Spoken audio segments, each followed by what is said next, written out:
G'day guys, Tom here from Different Drop, DDTV. The hits keep on coming here at HQ. We've got Nick Spencer with us from Eden Road. So we're off to New South Wales High Country with, for me, one of the most important and special, wineries in New South Wales. And we're thrilled to have you here today, mate, and have a look at the wines. Thanks, Tom. Kind words. Oh, that's all right, mate. For those that don't know that much about Eden Road, and hopefully most people have tried some of the wines by now, like what's the story or the philosophy behind the range? Well, I mean, principally we're based in Murray Bateman in Canberra. Yep.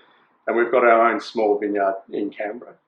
But we also sort of spread our wings a little bit into, one of the main reasons I started with Eden Road was Tumbarumba. It's a real passion of mine. Chardonnay and Tumbarumba have been a real passion of mine. And that's what convinced me to move back down to Canberra. I was from Canberra originally, and so Tumbarumba is a very special place for Eden Road, and we source quite a bit of Pinot Noir and Chardonnay out of two really brilliant vineyards in Tumbarumba. Yeah.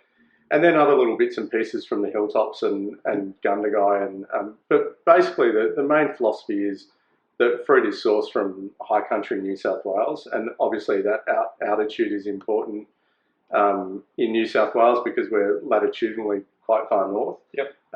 So altitude, plays that role of keeping nighttime temperatures cool and ultimately producing styles of wine that we love drinking. These kind of medium body, juicy, bright, crunchy, for want of a better word, smashable wines. To me, that's what everything we try and do is to produce wines in that vein, nice medium body, sort of pretty wines. I often like to think about a lot of the wines that in Australia is doing one of two things. They're either expressing a place and like a site or a vineyard, or they're a style, like a final result, like a smashable medium body red or whatever. But what I love about your wines is that they kind of do both.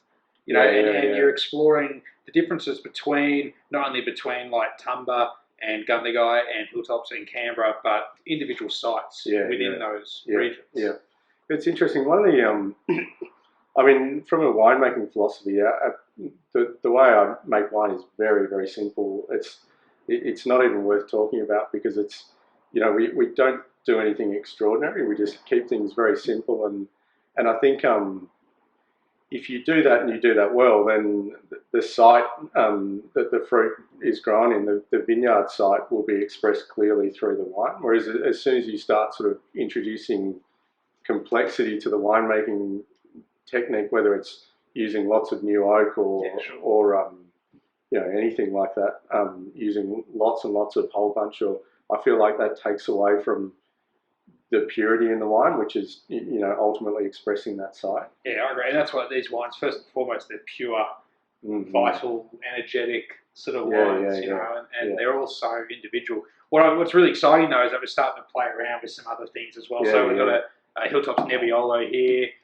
There's a really funky sort of natural carbonic PQ. What's the go? You're looking to just push the boundaries with a few different things? Well, it was still, I mean, it's still like, taking the Nebbiolo as an example, it's still about just producing really, transparent wines, as in that kind of link between the site and the wine. And this Nebbiolo is a great example of that. It's from a vineyard in hilltops at about 650 metres above sea level. And the P cube that you're talking about, the Pinot Noir, Pinot Meunier, Pinot Gris, that was just a little bit of fun. But again, importantly, that was a co-fermented carbonic wine that we produced for the second year this year.